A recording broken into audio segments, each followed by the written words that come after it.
What is up, everybody? Welcome back to the podcast. And for those of you who are just listening to the audio, it's too bad because right now we are in the beautiful island of Kavewa in Northern Fiji.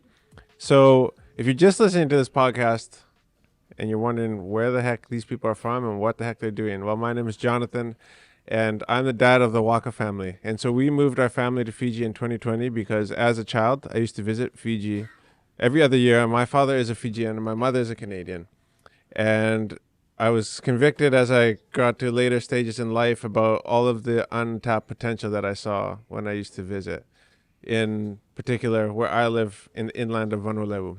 And so I thought that something needed to be done about it, and I couldn't ignore the fact that something should be done. And so me and my wife Stephanie have two kids, Eliki and Sevenaya, who are 6 years old and 8 years old.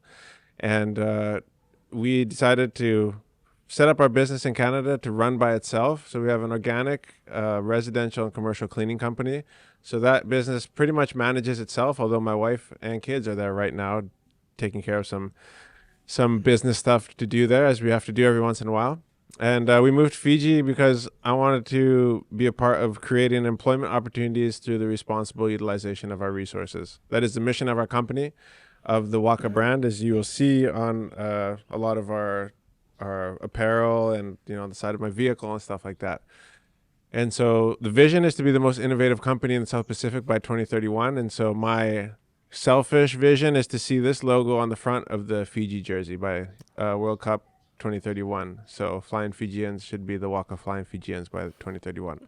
So ambitious, but if I told you how confident I was of the future, you wouldn't believe me. But your belief is not necessary. So that's a Conor McGregor quote for those of you who don't know. So we're here today on the beautiful island of Kavewa, like I said. And through the creation of our brand has led us to some really, really neat relationships. We believe that social media is the best way to leverage our time. So a lot of the things that we do, we post online because I believe every business should be a social media business, simply because when I go to bed, my videos keep working for me. And so I think we did the calculation, for every year that I live right now, I live 10 years online. And so a lot of the guys I'm in business with are, they have a lot of experience. And so I'm trying to catch up, and we're trying to spread the word about the great things at WWF and exciting people like who are honest in Fiji, because this is the platform to do this. And I want to talk about things that I care about, and I care about the reef, because this is where this is where we go to spend a lot of our free time. And so I want you guys to understand a little bit about me, and I don't ever assume that you guys know everything about who I am and what we do here. And so a lot of our free time is spent snorkeling and spearfishing, as you guys might see in some of our YouTube videos. And so when I had the opportunity to create a relationship with the WWF Pacific, it was just feels natural, because it's a place that I actually care about, and it doesn't have to come from like a fake place. And so that's where we find ourselves today. And we are here on Kavewa Island because it is turtle nesting season. So from the months of November to April, and we're trying to help them capture some of this so that it can be shared with you guys, so that you understand what's going on and what's going on with the WWF and turtles in Fiji, specifically the Hawksbill Turtle. So I'm joined today. Why don't you introduce yourself, Kara, to everybody? What's your name? Where are you from? Thank you, Jonathan. My name is, like you said, Carlinda Ravosa. I'm originally from Burrito in Telebu, and I'm the Assistant Turtle Project Officer for WWF Fiji office. So most of my work, I work mostly with our communities, communities-based activities within our projects. And also, I lead our nesting survey work with our 4 project sites. Got it. So how long have you been doing that for? The turtle-specific stuff, I guess. For the last 4 to 5 years. Okay. Yeah. That's when our project began. WWF UK project began. It started with 2 sites. in Kavewa, where we are right now, and also in Yandua in Bua. Yes. Down the coast. Yes. Right. Okay. Before we extended to Nravuni in Kandavu. Kandavu. That's our third site. And then later on in Tubutabo Nombalavulau. Oh wow. Oh yeah, you were saying. So we just finished a live stream, everybody, with the great new technology from Elon Musk, Starlink, and so we were just talking about how they're actually waiting for a Starlink, I think, for the team in Laue, and so this is so cool. Like even with the satellite tagging that we've been doing, and just the way that technology is helping us with like getting the word out there and conservation and stuff like that. It's like an exciting time to be alive because, yeah. So we actually tagged a turtle yesterday, and it was named after her.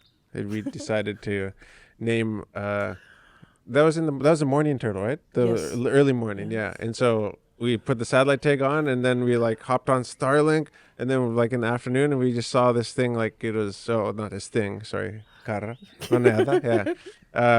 Swimming around the island and going back and forth. So that's really, really cool. You know, like it gives you like a bit more of a, I don't know, like a relationship almost when you can watch the turtle like going around instead of just tagging it with like a flipper tag. Yeah. It feels a bit more personal when you can like track it. Check it. Yeah, it's like giving us social media updates as it like goes around on the reef, you know. And this is what I'm doing. Yeah, I know, right? Exactly. So how did you get into working with WWF? Like, what is your background so like we were just talking with some of the with MOC in Tale, who are like the cultural reps from the village here in Kavewa. So they have community connection and traditional knowledge. So on your end, how did you get into turtle conservation? So I was back in uni. Okay. I did environmental science at FIT. Okay. And That that's time was FIT. FIT, yes. Ah. I'm not that old. Yeah. No, you're not old at all. Yeah. So back in 2011, WWF Pacific, back then it was WWF South Pacific Program Office, they started the volunteer program.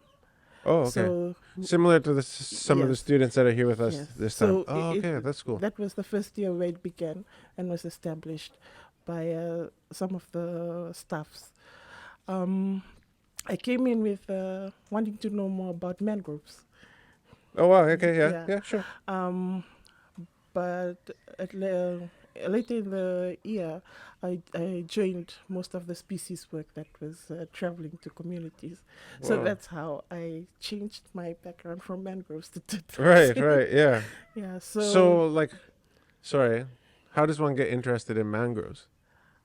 Where Just- I'm from, Yep. there's a lot of mangroves. Okay, yeah. So I wanted to learn more. Okay, sure. Yeah. That makes sense. Yeah, because some of us look at a mangrove, we just see, oh, it's mangroves, right? No, it's But, more like- important than that. Yeah, but I mean, Yeah. like for Yes. most normal people, Yeah. like we're not educated on like the importance of I Yeah. mean, now I'm getting more familiar with it for sure, but like, Mm.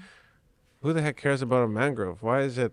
It does so many things along our coastal communities, and like, I mean, it's always sad for me. This is a different topic altogether, but it's like if you look at Google Maps, sometimes you can see like places where certain hotels or whatever, they just like cut these swaths through the mangroves, and you're like, oh shoot, like,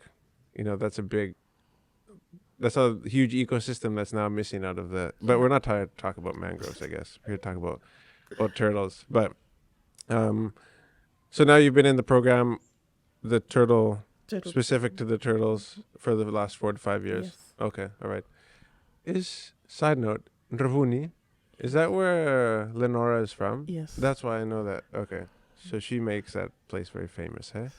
She's the voice of Fiji Airways. I just learned that actually. So when you guys go on Fiji Airways, there's a politician named Lenora Gergere Tambua, and so she is like, when somebody said, hey, that's her voice, I'm like, oh yeah, of course, that's her voice. Yeah, exactly. So, do you guys liaise with her at all with that stuff?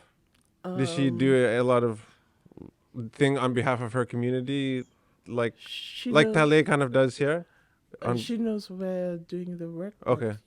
She's busy. Yeah. Of course. Yeah. So you guys also have.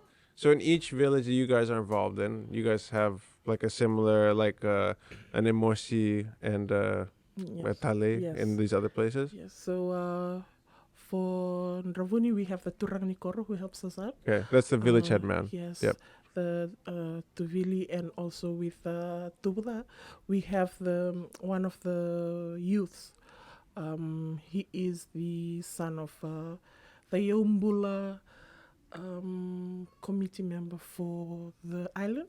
Oh, okay. For Okay. the island of Tuvula. His son helps us out with the monitoring work. That's neat. Yeah. So do you see which of the 4 sites in Fiji, I guess, just for people to understand, I have no idea. Where do you see the most turtles?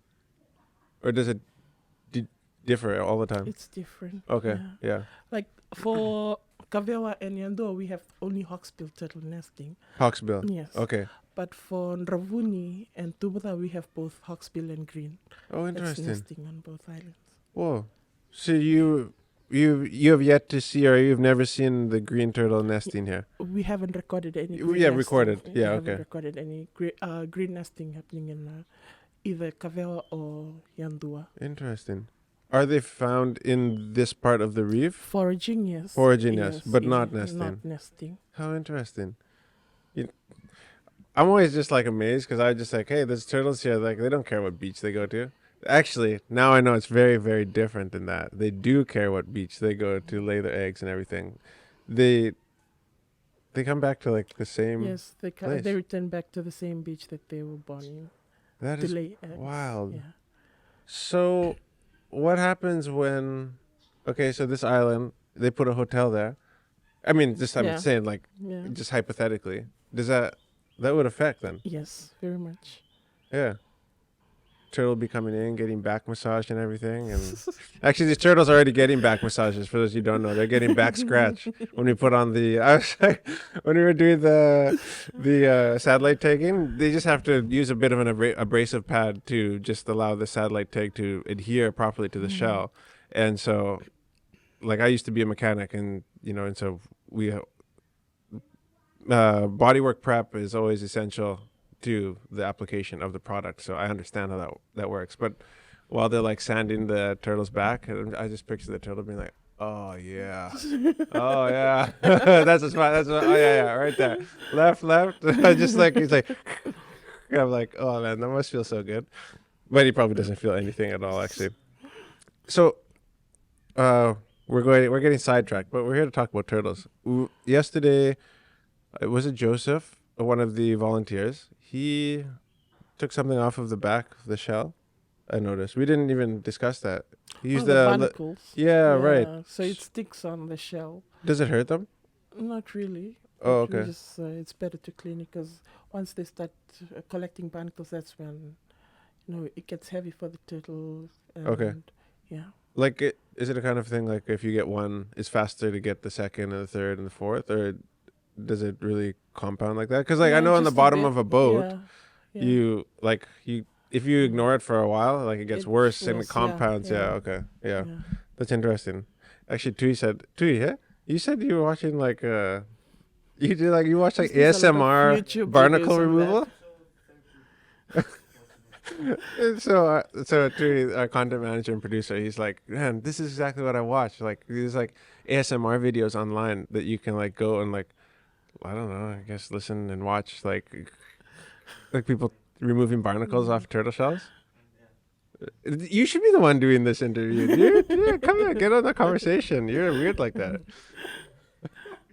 That is, I've never understood ASMR a lot, but that has got to be one of the top weird things. That and people chewing, listening to people eat.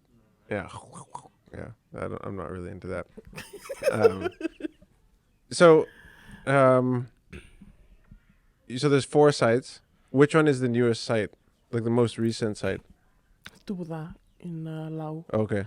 Do you guys have people stationed out there full time? Or I guess no, you have a turtle monitor. Yes. Right. So our nesting survey starts in January. Oh, okay. So that's when we deploy our team of volunteers out to these islands for a month collecting nesting data. Whoa. Yeah, so... and you're going to Yandu, so right? yes, I'm here dropping off the team in Kavewa. Yep. And then we have a second team also here with us, the Yandua team. Oh, so Oh, so part There's of two the. teams. Oh, Yeah. okay, So okay. Joseph and two other girls are going to Mbua. With To you. Yandua, yes. Wow. They'll be dropped off in Yandua before I return back to Suva to deploy the other two teams. Whoa. Yes. So you got a busy month. Very busy month. Holy smokes. Wow. But that's like, it's like right after Christmas Yes. and New Year's. So you're like 0 to 100. Yes. 101. 101. Yeah, exactly. So what have you learned over the past few years that now that you guys have, because there's a saying that I always love in business, at least, and it's like what gets measured gets managed. And so if we don't track numbers and sales and things, we don't know, we're just guessing, and we're just adjusting things just for the heck of adjusting things. And so now that you guys are able to start managing or measuring things, have you, what has that led to? So this past few years, getting in the two communities, Ndravuni and Tubuda. I think it's because our teams are staying with the communities, and the communities, they have been very supportive towards the work that we do, and changes takes time.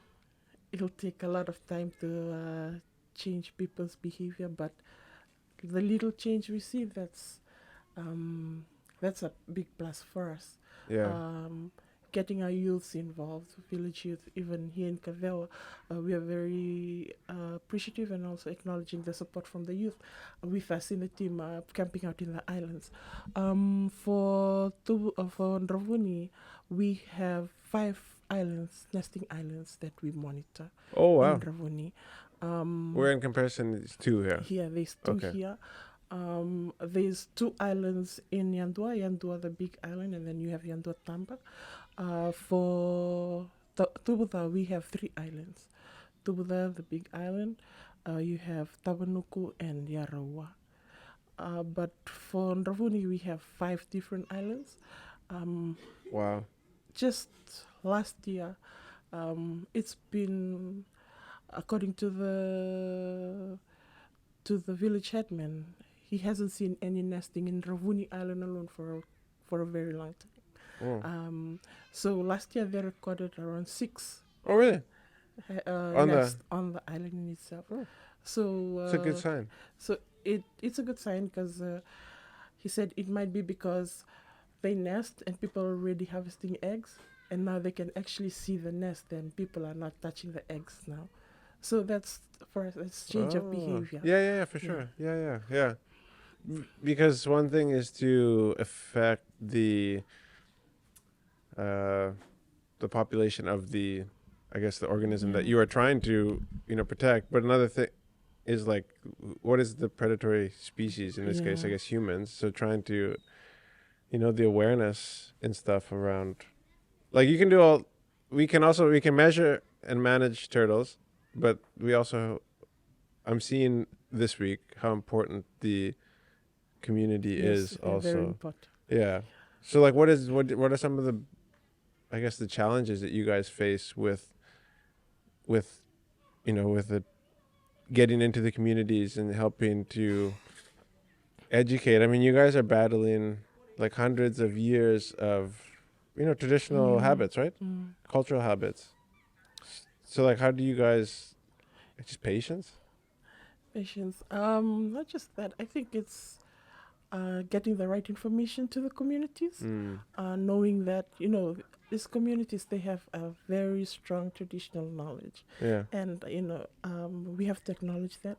And we have the information that we give them, we see that there's link between science and traditional knowledge. So in that way, it's easier for us to work together because we learn from what the communities have, and that's the traditional knowledge, and we bring in the science just to complement that so that we can work towards conservation. Yeah, that makes sense. Because otherwise, it's just a bunch. It's going to make work hard. Oh yeah, exactly. Yeah. Because things are very rarely is life one-dimensional, and I think in your guys' case as well, it's it's cool to see Hugo here, who'll be on with us in just a few minutes here. But combining that with right down to Tale, who's connected with the youth in this whole sector here, this whole province, and then traditional knowledge from MOC. Like you guys really have like, even the policy. Okay, guys, the policy guys here, right? We all love policy. I'm gonna give him a hard time. Poor Andrew. Yeah.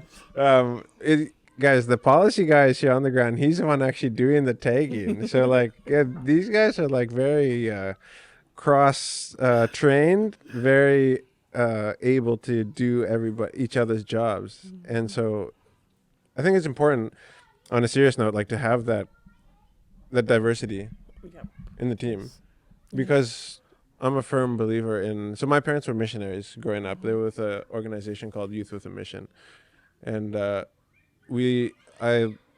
grew up I spent 4 years in Africa in a country called Mozambique right after they had a civil war, and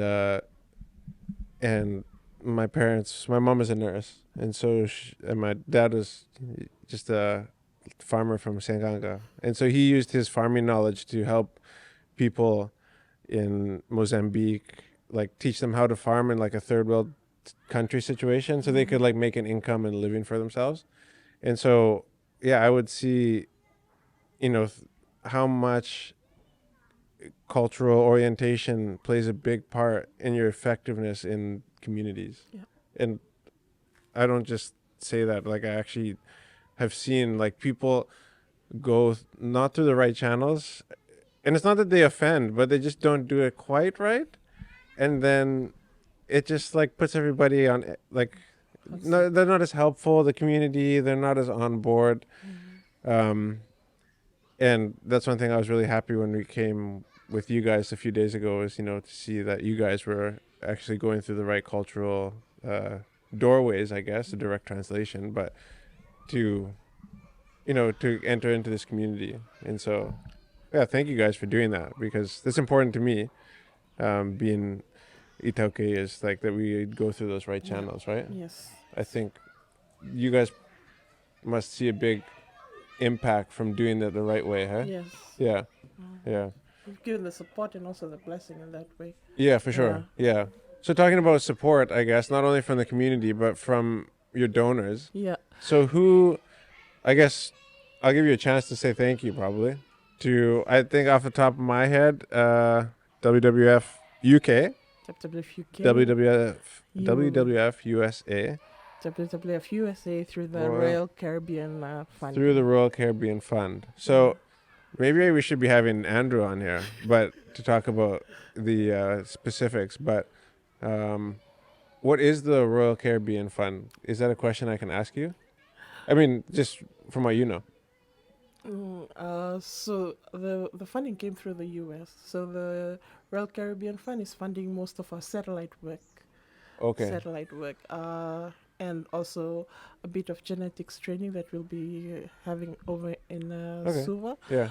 And the WWF UK project, it's a 3-year project that's supporting our nesting survey and some other activities. We've got another part of the project is also based in Undu with the 5 villages. We are trialing right now. We are trialing alternative livelihoods to turtles. That we are working with the 5 villages in Undu. So we did a survey back in 2 to 3 years ago, and we identified. So it was a trade and use survey, turtle trade and use survey. We covered 10 provinces, specific community, coastal communities, and we saw some of the objective that this survey was aiming for was to look at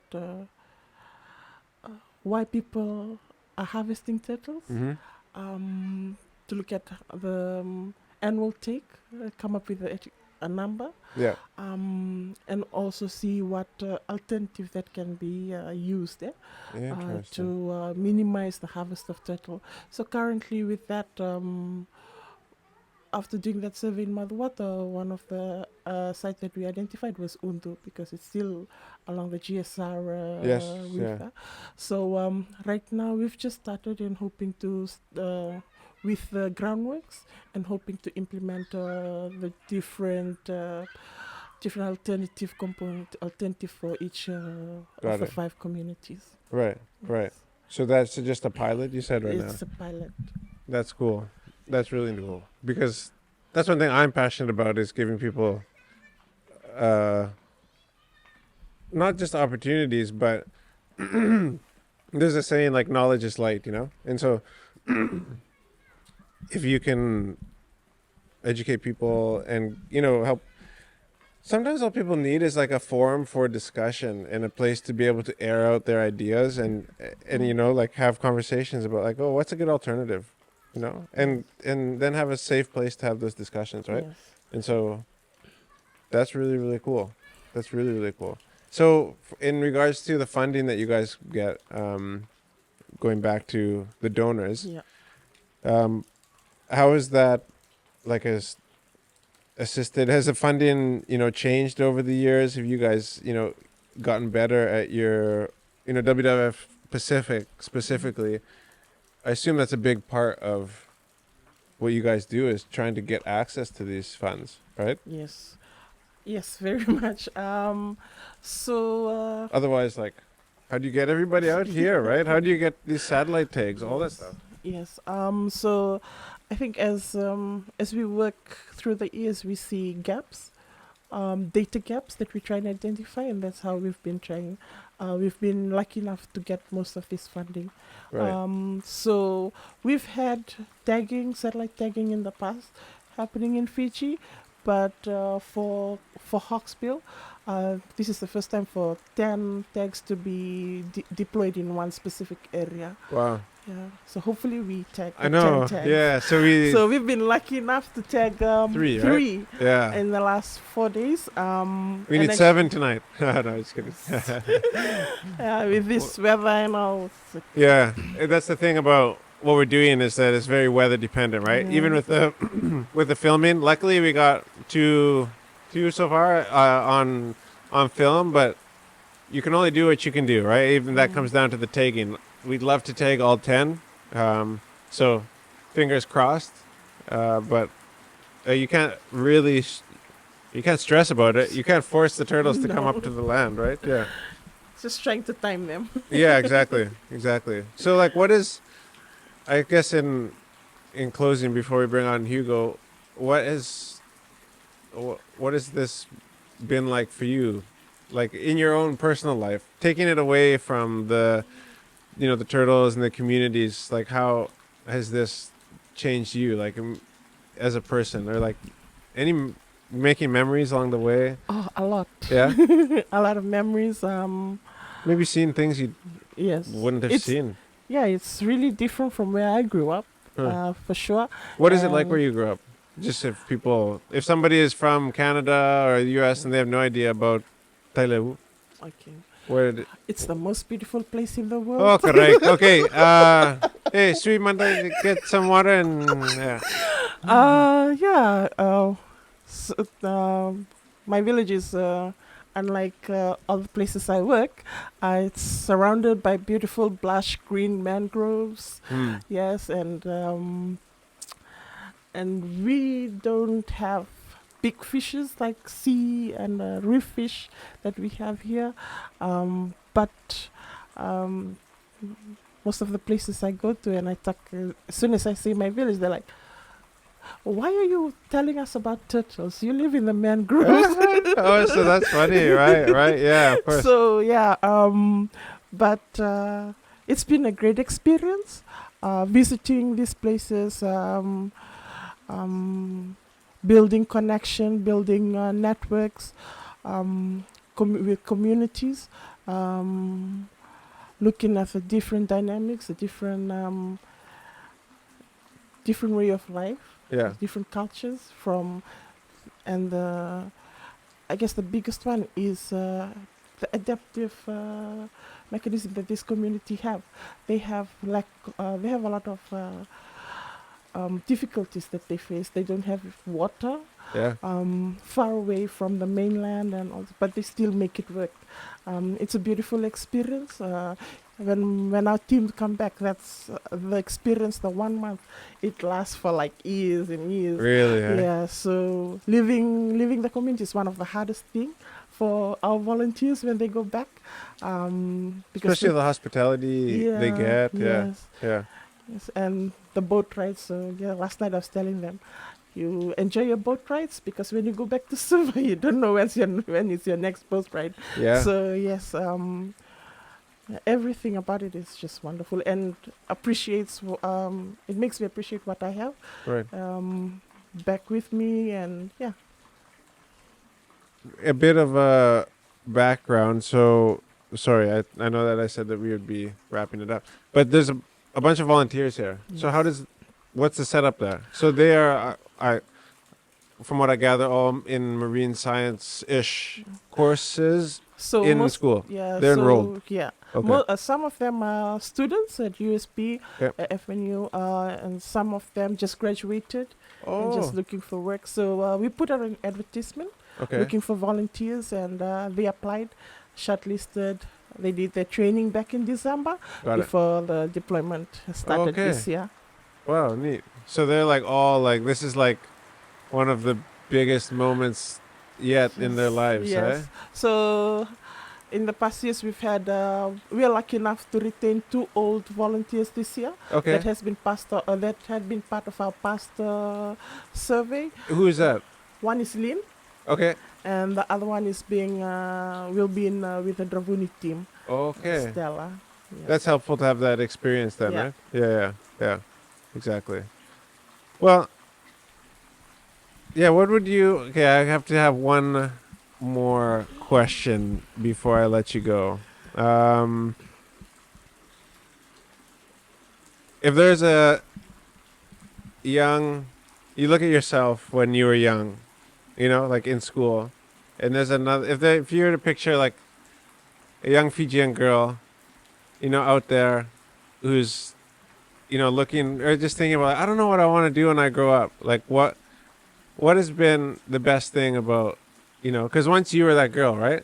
I was that girl. Yeah, yeah. And so what would you say to her if she Um, was to listen to this and she like, man, I love turtles. I'm curious about the ocean, but I don't grow up on the ocean, because that's a lot of people, right? And it's kind of like, don't be silly. mhm. What would you say to her? The first step is the hardest. Hmm. Yeah. Take on the challenge. 'Cause I know I was that girl. After leaving high school, I didn't even know what I was gonna do. Which is okay, right? Yeah, It's is okay to yeah. figure it out. So trying new things, entering groups, networks, youth groups is really important because you get to build on your network, and you get to see where your interest lies and where your strengths are, when your weaknesses are, and you can invest on your strength, but also build on your weaknesses, and Right. to become your strengths, and you can go Yeah. further than you ever dreamed. Well, that's the thing. Like, I mean, that's why I was asking you, because like you're a perfect example of somebody who grew up in the mangroves and is now like assistant project manager for like turtles, and it's like, and now you're out in places like this, and this is a pretty, there's a lot of people who just have to be stuck in an office their whole life, and they wish they could do something else, and you can do something else. And it's cool that there's opportunities like this in the South Pacific that exist. I mean, we're about to talk to Hugo, who's in New Caledonia. And I think it's just like, speaking to you, I'm taking this camera. You don't have to do the thing that everybody else does. That's what the Waka family is all about, is like seeing an opportunity and then going for it, making educated decisions, yes, but belief in yourself, and obviously, and not in a religious way, but just backing yourself. Heck, you can do it. I think like there's a girl out there who's like, oh, I could never. There's not enough jobs. You never know when you might sit in the right room and say the right thing at the right time and get the freaking job. Yeah. And you might be out in a place like this doing satellite tagging turtles. So thank you for having us. Thank you for having us. Yeah, like Waka Media is to do this kind of stuff. It's fun for us too. And we wouldn't be doing this unless it was for your guys' team. So we're thankful to have this experience too. We're thankful to have you join our team this week. Yeah, it's been really, really educational and, well, just fun. I think I always thought about turtles, like turtle conservation. In Canada, we get beer in like a 6-pack, and it has like these little plastic things that hold the cans together. Mm-hmm. And all we know in Canada is like plastic straws and those beer holders that get stuck around the turtle's necks. So that's about seriously, that's my extent of knowledge about like what's bad for turtles. I don't know, like no plastic straws and no less garbage, but it goes beyond that. Obviously clean beaches, but it's really neat to actually see the intricacies of turtle stuff. So turtle conservation. So thank you. Thank you. Appreciate it. Naka. Naka. Sui? Sui. Yeah. Dr. Hugo.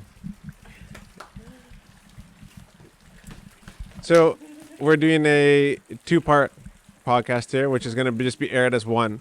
And so next on is a guy that I've really enjoyed spending some time with. You know, you often think of a doctor as somebody who is very serious and speaks in very, very big language and is a bit too scientific for us normal people. But Hugo is a different breed of doctor. And he doesn't actually want me to promote that he's a PhD and all this stuff. I've said this before. In Canada, my family doctor is Hugo, and we call him Dr. Hugo. And so I just can't help myself but call you Dr. Hugo. Thanks for coming on, dude. So point this towards the pickup is in the front, so just point the volume button towards yourself. You want to like this? You want to mic check him? We're doing live mic checks. Just count to 10. 1, 2, 3, 4, 5. We're We good? good? Monday, Tuesday. Oh, just closer. Oh yeah, we might have to hold it a bit closer because it's raining. This is the Yeah. podcast studio. What do you think of my podcast studio? It's great, man. It's great. It might be the best podcast studio of all time, actually. Ever, for sure. I haven't been in much podcast studios though, but that's a great start. This one is okay. Yeah, so far so good. So far so good. So, man, it's been a pleasure to be able to spend the week with you, and I've so many questions because just from the time where we were sitting on the floor in the WWF headquarters in Lambasa, you were like dropping like crazy knowledge bombs on me, stuff that I was like, oh, that makes so much sense. So, but before we get into that, where are you from? How did you end up in Fiji? Like, you have a French accent, but you're in Fiji. So, are you from Quebec in Canada? Or are you from actual France? No, I was born and raised in France. In France? Yeah, in southeast city of Marseille. Oh, okay. It's a sea city. It's a coastal city as well. So Okay. here's the story of me and the sea. Started way back long ago. Eh? So were you in love with the ocean like just from when you were a child? Yeah, obviously. Yeah. I was born and raised in front of the ocean. Whoa. Is it a big tourist place? It is kind of. It's It's probably the even second biggest city of France. So Oh, really? you know, it's a big city. First Paris. Yeah, first Paris, then Marseille. Okay. Yeah. Wow. And so yeah, I was born and raised over there. And School there, graduated school there? graduate not like most of my uni courses, but I finished my studies in New Caledonia. Oh, 'Cause okay. then I moved to New Caledonia to start working, and I had the chance to go back to studies to do that PhD you were PhD. mentioning, eh? Yeah. On sea turtles, and then Oh, okay. So it's actually on sea turtles. yeah, Whoa. actually on sea turtles, and more specifically on nesting sites and activities and nesting populations. Dude, so this is like your bread and butter. Yeah, Yeah, you like- it is. Yeah. Okay. No, it's not. It's every time it's new. Yeah. Every time it's a different experience. Every time it's different, specificities, and so yeah, I'm still learning a lot, obviously. What was your and thesis? It was about nesting sites and nesting population of loggerhead turtles. Loggerhead. Yeah, So I've so- heard of loggerhead before. We have the specific species where we are addressing over the last week has been the Hawksbill turtle, right? So do we have the other one, loggerhead, in Fiji? Yes, there are loggerheads in Fiji. Okay. Foraging grounds and nesting grounds. Okay. I believe so. Not sure though. Yeah, But where exactly? But that I'm sure that there's no loggerhead nesting beach around here. Around on, here. on these islands. It's Right. only Hawksbill. Okay. Yeah. So you employed full time with the WWF? Yes, I am Okay. In New Caledonia. in New Caledonia. So Wow. I'm the And you married? marine You both live marine program coordinator Okay. in WWF New Caledonia, which is actually a small delocalized desk from WWF France. Oh, okay. Yeah, because Yeah. New Caledonia is a part of the French territory. Right. Yeah. That's why my French accent is all about it. Yeah. That's a nice. I don't know. Seems pretty natural to me. Like, it makes sense to go from France to New Caledonia, to be able to continue to speak French. Like, that's helpful. Is that what you guys operate in as a language in the WWF office in New Caledonia? Yes, yes. So that's perfect. Yeah, well, Yeah. everyone talk French, so. Yeah. How did you even get connected with New Caledonia then? Like, Back in Uh, the days, it's been a long time. It's been almost, like over 10 years. And it started with a volunteering program, but with whales, marine mammals. oh, so Cara was interested in mangroves. Now she's on turtles. You were on the whales. Yeah. It started with whales, and shortly after, a few months after that, I started working on marine turtles. Wow. So it's been almost a decade of working on these fantastic species, Yeah. and they're wonderful because I see them as ocean ambassadors. They connect so many things, cultures, countries. Okay, so this is one of the things that Hugo was explaining to me when we were in the office in Lambasa, which is where we all met up, kind of introduced, debriefed quickly, and then we came out to Kavewa Island. And I want you to explain to everybody, because I was like, oh my gosh, man, that makes so much sense. The umbrella species, I think you called it. Umbrella so species. Can you, what do you mean by that? When you said it, I was like, man, makes so much sense. Okay, so the umbrella species concept, okay?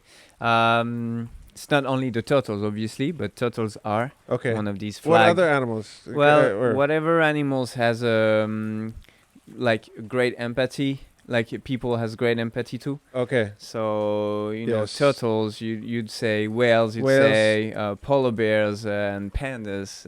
Obviously, Penguins. this is what the Yeah. the WWF logo. Yes. Yeah, one of these. So people know turtle. They like turtle. They are amazed by turtle. This French. Oh, I'm sorry, I have to be Homer here. And there was this very famous French guy called Cousteau. Jacques Cousteau. Yeah. Jacques Cousteau. Yeah, obviously, he said, "We love what amazes us, and we protect what we love." So it's all about this. So people love turtles. They want them to be well protected. They want them to be here for a long time. They want to see turtles. They want their kids to see turtles and their grandkids after them. Yeah. And so this is how we are able to get funds to develop safeguarding programs, to develop conservation efforts, whereas it's in the science side of it, or with the community, or with the volunteers. There's a lot of things to do, and in the end, protecting the turtles will eventually result in protecting the whole environment where it lives, because it's not only about turtles. It's always about the ecosystem in the end, right? For sure. So turtles are obviously important to its ecosystem, but so are the little shrimps or the fish or the algae or the crabs that not so much people care about. Not the same way as turtles, right? Dude, I love algae, man. What are you talking about? I care Prove so it. deeply about it, actually. Prove it, lad. Let's tag algae. Yeah. No, okay. I'm joking. Anyway, so yeah, this is the opportunity here. We protect turtles, and this way we also protect the whole ecosystem behind it. Man, I totally see that. That's where the umbrella comes from, right? Yeah. But I don't know, maybe you can correct me, but I see a perfect example on these two islands now being a marine protected area. Is that right? Like because of the turtles. Yeah, man. And then now the reefs are not being, say, overfished at night. And, now all of these small organisms that the small fish feed on multiply. And it hopefully over time it becomes, it compounds, right? But that is all because of the turtles that are nesting here. It's true, and it actually goes beyond that. I would say, as human is also part of the environment, and as we seen earlier with Kara, with Emosi and Tale, well, these islands have been, drawing a lot of attention because of the turtles nesting here. So now there are also, new conservation efforts and new organizations such as WWF coming here, taking part into new initiative and involving the communities here. So the humans can also fall under the umbrella, for sure. Yeah. What do you think? No, because like even what I was talking about with Emosi was like potentially one day doing like homestay and ecotourism things, where people can come and see the turtles. That makes a lot of sense. So now humans are the community is maybe benefiting from that income source because the turtles are being protected. I think so. Yeah.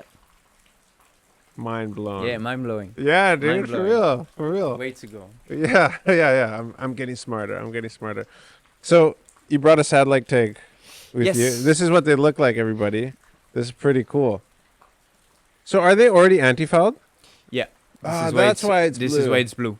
Yeah, I understand, because when we were, I'll skip ahead and I'll come back. So we finished the tagging process by covering the adhesive area with anti-fouling, which is blue. But this thing is already blue, and so now, idiot John understands that the anti-fouling is already on the satellite tag. Very smart. Did you guys apply the anti-fouling? Yes. Drew did, Okay. The WWF. This guy does everything, man. in, Next time he gets his own podcast, he has his own week dedicated to Drew, man. He does a lot. Yeah. Thanks to him, he's a big part of this process and the success of this adventure as well. Yeah, that's really, really cool. Okay, so this is an electronic satellite tag. It is. That we have been fitting to, we've got 3 deployed. Yes. So far. We call these Argos satellite tags. Okay. That's the model. Actually, can I feel it? Yeah, sure. I never. Okay, that's what I expected. Pretty light, eh? Yep. And it's designed to be, not a hindrance for turtles to move around. So it's not a painful process to deploy the tag, and it's not any sort of, it doesn't hindrance the turtle to move and to swim. Yeah, right. To swim. So what does this, putting these on enable us to now see then? So now, like I said before, what gets measured can be managed. So what are we measuring then from these things being on the turtle? So these satellite tags, we use them to, as you said, track turtles and get to know more about what is their movement patterns, where do they go while they are on the nesting grounds, but also when they migrate back to their feeding grounds. Right. So Then we can understand their food sources. exactly. And, right. This is a tool that allows us to understand not only where they come when they come to nest, but also where they spend the rest majority of their adult life. Right. Okay. So So you're saying a lot of their adult life is not spent around this area where they come and nest. that's true. That's very true. Turtles, as you may know, are great travelers. Okay, they are species that spend most of their basically their adult life would be divided between their foraging grounds, where they spend most of their lives just feeding, and then they migrate to their nesting grounds where they were born to breed and nest. And how often do they do this nesting and breeding? Every year? Not every year. Okay. Like every once in, let's say, 2 to 5 years. Oh wow. Yeah. Okay. So that's why it's important to protect them, because it's not like some of the animals that I'm familiar with, like from the farm. It's not often. Yeah. Yeah. Yeah, exactly.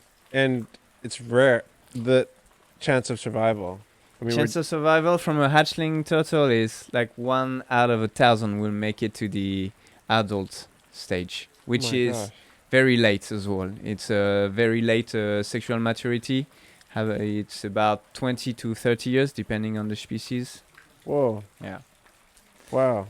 So, as I was saying, conservation efforts have traditionally focused on the nesting grounds, because it's so easy for people to actually see the turtles when they come ashore, and so to count them and to monitor numbers, as you said.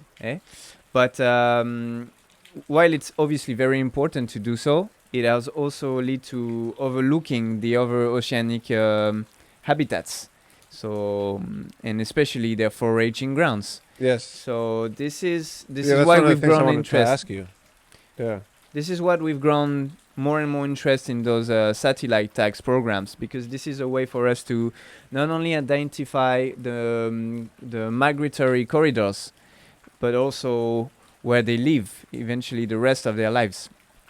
So this is what it's all about. The objective is to identify where they go, and hence what are the other countries, and by that I mean what are the other stakeholders that are responsible for managing those populations. Right. Because say if you protect it very well here, but it's not at all on another part of the Pacific where it happens to live most of their lives, it's gonna lead to a failure. So that's why we need to identify those co-responsible stakeholders, and work all together towards a more efficient and regional scale protection effort. Yeah, that makes sense. What does a turtle mostly eat? So, yeah, what does their diet consist of? Depends on the species. Okay. So the Hawksbill turtle that we have tagged over the last 5 days, they are carnivores, and they eat soft corals and sponges, sea sponges. Okay. Yeah. So, yeah, I guess they can be all over the place. I mean, there's soft coral all over. Yeah, because I do a lot of not a lot. I go spearfishing a few times a month. And yeah, I often see turtles just like hanging out, just chilling, usually with their head like tucked into like a rock, a ledge, under a ledge or something like that. Yeah. And it's just like whenever I see a turtle, it always takes me like a second look, because for some reason they're quite camouflaged, like, and so I'm like, oh yeah, a turtle. And it's so true what you say about like our fascination or empathy towards turtles, because like I don't know how to say this, but just like, to be honest, like I am not like the biggest conservation head. Like that's not where my mindset is at. I've grown up on like with all my friends who hunt and who do all this stuff like to put food on the table. Even back in Canada, deer, moose, elk, and geese, and all that kind of stuff. So, like, whenever I see a turtle, my mind does not go to food. I'm always just like, whoa, wow. And like, I have my spear gun with me, and usually I just like drop it, and then I like take my GoPro and I'm just like try to get the shot, and it never is a good shot. But I'm always like, wow, like following it along the bottom of the reef, and they're always, majestic, man. And I'm actually always jealous of people who can get a good video of turtles underwater. They are They- iconic and emblematic species. Emblematic, yeah. And That's a They are so very important. What we tend to forget is not only they are beautiful, but they are so very important to the ocean's health. so. Because, as you explain said, that. the different species, they have different diets. Yep. Loggerhead turtles tend to feed on crustaceans and clams. Green turtles, they feed on grass. So each one of them has a specific diet, and it helps regulate, and it helps, keeping the ecosystem and the biodiversity healthy. Right. But as you said, they are very also important in so many human cultures, such as Fiji, and and they've been around since 100 million years, I guess. Oh. And today, 6 out of the 7 species recorded in the world are threatened, heavily threatened. And so many populations still sliding towards extinctions. Well. For example, the Hawksbill turtle we've been tagging, they are considered to be critically endangered with extinction. So how do you meaning- reach that classification? Yeah, meaning that over the last century, 90% of the population have disappeared. That's unreal. In, Like that in, is a, a- in a century, 90% of every Hawksbill turtle in the world have disappeared. Whoa. This is how bad it is. Whoa. And it's not only the Hawksbill turtle. There's like 6 out of the there's 7 species that are classified endangered. And for the 7th species, it's just like it's only lives in Australia, and we know so little about it, so we can't even classify it. But it's probably about the same. Yeah? Whoa. Wow. So this is why it's a real emergency ring here, because even though there have been so many decades of conservation effort, we still see that it's not going the right way. It's still not going the right way, even though we have monitored some improvements locally, and all of this is mostly because of unsustainable human activities, and because of climate change. Now it's becoming and growing as a Problem. more and more important threat. Right. Right. But it wasn't 100 years ago. Nobody knew about it or thought about it or talked about climate change. So Yeah, far, exactly. it's been mostly related to human activities. Okay. I understand. So you are based in New Caledonia. How did WWF Pacific and your branch of the WWF get connected? I guess it was just because you're the guy. You're the turtle guy. No, I'm Okay. not the guy. I'm like one of these Yeah, come guys. on. Well, actually, I want to thank again WWF Pacific, the Fijian office, and all our supports as WWF UK, WWF US through the Royal Pacific International Fund. And what actually connected us is like we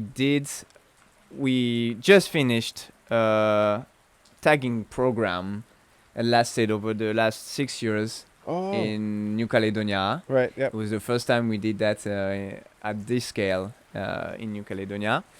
And it happened. We already know that there are some connections between New Caledonia and Fiji, because we saw New Caledonian turtles nesting in Fiji, both green and loggerheads, migrated and returned to Fiji, where they Illegal feed immigration and live the Okay. rest of their lives. Right. So that was the first connection. We see that, and it's again that sea ambassador that the turtles are, Yeah. and it highlighted that both our countries are connected. And not only that, we also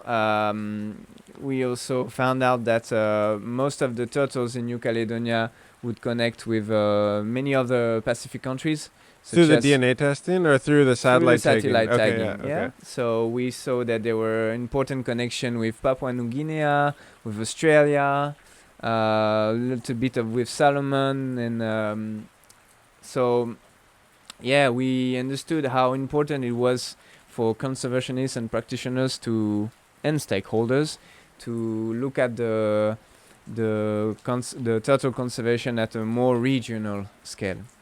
Yeah.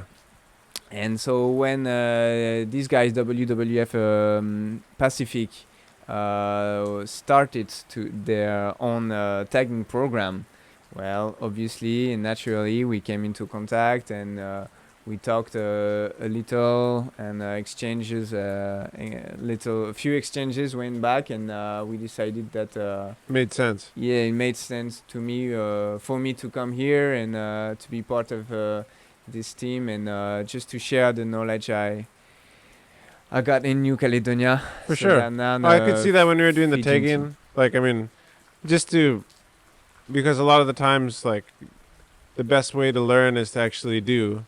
And so to be able to have somebody who has done can be, I mean, one of these things is, what did you say? Like, the value is over $1,000? Yeah, it's over $1,000. Yeah, so like, 1,500, say. yeah, so you have to, we want to make sure that when we deploy these tags that it's done in a responsible way, obviously, because funding is real money, right? Like, coming from people who care about these initiatives. So there's a big dedication on behalf of WWF to actually, see Hugo here and to be, so just for example, I bet you if you don't do three, like, to pay for his airfare to come here, like, you just lose 2 of these and it makes it worth it to do this process properly. So, like, it's very important that we collaborate. I mean, this is a rough guess, but it's important to collaborate and to combine our knowledge to do stuff like this. It's really cool to see how you guys are working and all, like, the epoxies that you use and, like, all that, the timing of everything, right? After you give the turtle its back scratch with the abrasive paper, what is the thing that you put? Is it a fiberglass mat or what is it? Yes, it is fiberglass clothes. Okay. So we put a little bit of epoxy fiberglass clothes that will, serve as a platform where we deploy the tag. Yes. And then we have another. Is that just to make a consistent surface for better right. adhesion? That's right. Oh, okay. That's right. Okay. And then we use finally an epoxy putty Yes. that we mix and model to fit on the back of the tag and to fix on the carapace on the scoot. Yes. And so every time the turtle will come up at the surface to breathe, the antenna will breach out, and that's when it will be emitting the position to satellites. it's so cool. Networks. Yeah. Is there a tag? Is there a switch on there that you turn it on somehow? Yes. Right now it's off, and Yeah. right before we deploy the tag, our team will switch it on. It's on the bottom. The switch. It's not a switch. It's actually you use it a magnet. That's what I was gonna ask. Yeah. So, like, kind of like use a magnet.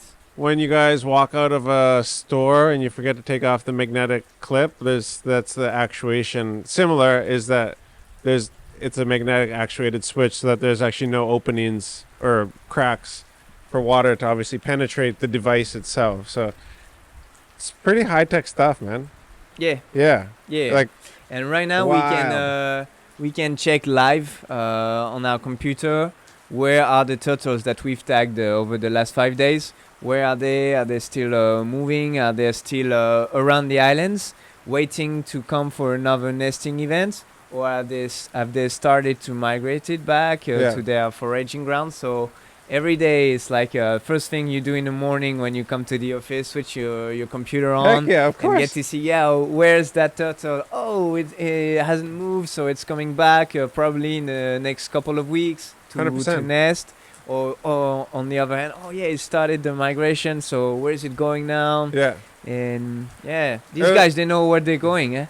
They know how to navigate. It's like straight line to their destination. Oh yeah. Yeah, it's crazy. So The one you guys tagged 4 or 5 days ago, we were looking at it on the computer last night, and it's like out to the reef, back again, around here. But it's just like bang, bang, bang. Like it doesn't.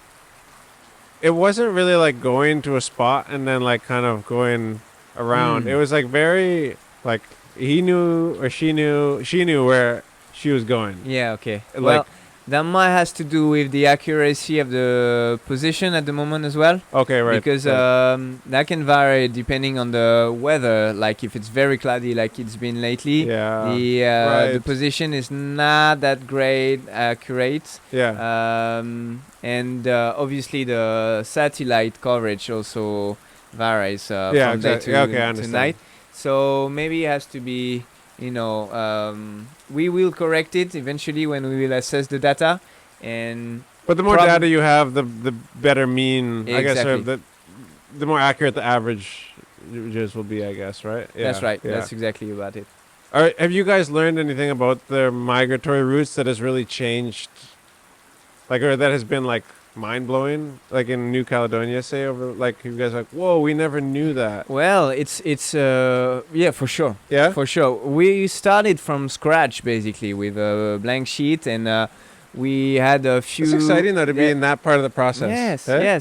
yes, it is. It's exciting things to do. Yeah. So we had a few tags deployed over like the last decade, say in New Caledonia, maybe 1 or 2 tags. So we had a rough idea that turtle. When I came to New Caledonia, I was told, okay, New Caledonian turtle, they live in Australia on the Great Barrier Reef. Okay. That's what we knew about because they were the 2 turtles we tagged returned there. Sure. Yeah. So that's basically what we thought we'd see, and it actually was not the first destination nor the second, maybe the third destination Whoa. in terms of importance. So we really got everything was very new. We found out that most of the turtles would stay in New Caledonia over the entire process of the migration and feeding ground. So it lives in New Caledonia waters its entire life, which has huge impacts in terms of conservation effort. Right? Yeah. But Right. also of course. new connections we didn't know about, and we had no clue about. Like I told you about Papua New Guinea, Yep. we never thought we'd be connected because it's so far away. It's like 3,000 3 to 4,000 kilometers away. Yeah. But yeah, turtles, they went all this way. So not only we found out this, but we could. It reveals those institutional and cultural connections in the end. Yeah. So this type of results, this is how we promote what we call environmental diplomacy. And we Okay. get to, it's also my role and our role to get in touch with NGOs, stakeholders of these identified countries, and get to talk and to gather around the table all together and talk about, okay, how can we best protect our populations? Because Yeah. So has there been any like big successes that you guys have had that you are trying to replicate in Fiji? Like as far as, the program that you've been involved in, or is it a more so just sharing your experience? Or like have you guys made mistakes? You're like, hey, we cannot let other people, because you learn things when you do it, right? well, we're still learning as we go of on. course, yeah. Every day. So this program that I told you about, I was just mentioning, finished last year. So there's still 6 so years? much. Yeah, Wow. for 6 years. So there's still so much things we've got to, benefit from. There's so much deliverables that we can, acquire, and so we only got started to work with all of these countries that we found out we were connected to, and there's still a long way to go. But I think the success in this part of the project was about the scale of the tagging effort. We deployed 80 of these. Oh, really? Yeah, on 2 different species. Okay. And on 6 major nesting grounds for those 2 species. Okay. And the success is how we could involve so many actors. Like more than 100% took part in this tagging effort. So it's stakeholders, it's NGO, it's communities, small associations. So a lot of people that we can, involve in this, into this program, into social this media initiative. people. Obviously, yeah. Yeah, I guess. This is part of it, and this is sure. how we're learning, and this is a great way to do it. Yeah. That's very inspiring. I hope fun. we can reproduce that in New Caledonia. Yeah, you guys soon. must have some people out there For sure, that for are sure. very popular and have the ear of many people. Mm. Yeah. So marine program coordinator.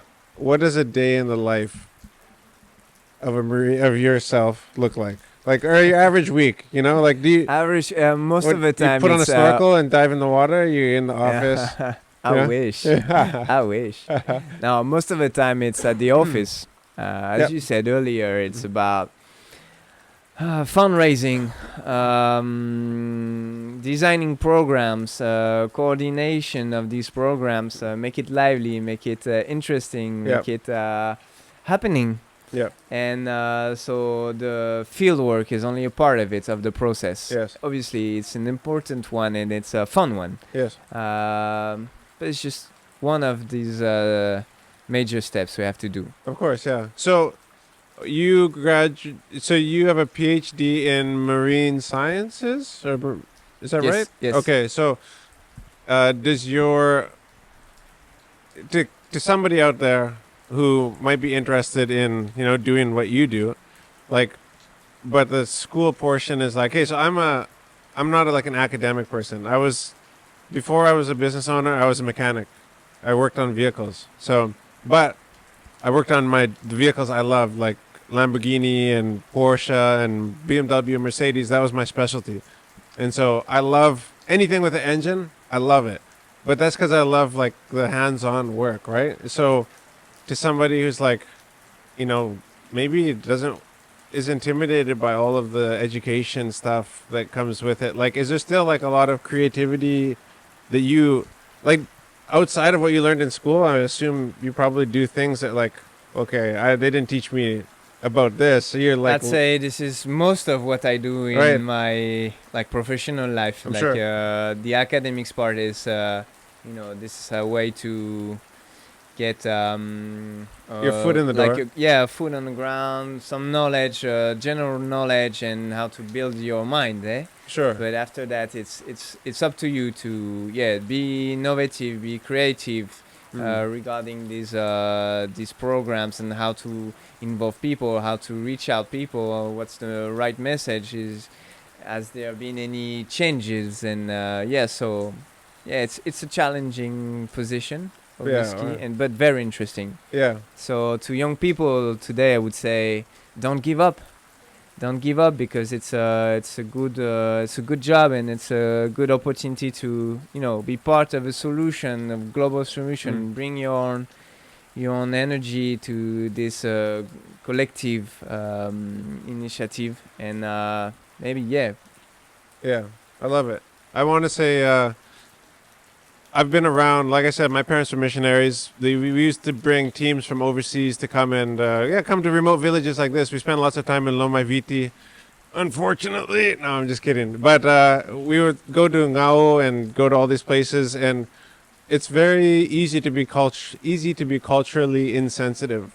And so I wanted just to commend you on even just how you interact with the people here, and you're joking around with the boys when you're drinking Yangona and Chilo, and I've done it. This stuff matters, man. It really matters. And so it matters to us as Fijians. It matters to the way that you are able to influence the community. And so thank you for, you're very relaxed and very easy to get along with. And so I think, you bring a lot of know-how to your industry and to these conservation efforts, but it's also your personality that assists in actually connecting with people in an effective way. So thank you. Minakai. It's been a pleasure to sit with you and to hang out with you for the week. So is there anything you want to say before we close off specifically? Thank you, maybe. Yeah, of course. Wanted to I thanked again WWF Pacific made this possible, but also you, Jonathan and Twee, for being here with us, for covering what we're doing here Our and pleasure. letting people know about it. So this is how, you know, it empowers what we're doing here. Mhm. So yeah, thanks a lot, and thanks to anyone who's watching now. Just like to say hello to my mom and dad. And Yeah. All right, guys. If you guys enjoyed this, feel free to obviously, you know, hit the like button and subscribe. And I'm sure there's things that we might have missed talking about. If there is, we'll put it down in the description in the comments, because whenever you do this, you're always like, shoot, I should have asked that question. But in the meantime, my name is Jonathan. We are the Walker family. We moved here in 2020 to pursue our dreams in business, to give people a reason to not have to leave Fiji. Because I believe every time somebody leaves Fiji, a little part of the culture leaves with them. And so if the more people that stay, the more people that we educate, the more ideas that we can share, the better. So we'll catch you guys on the next episode. Thank you for joining. Peace.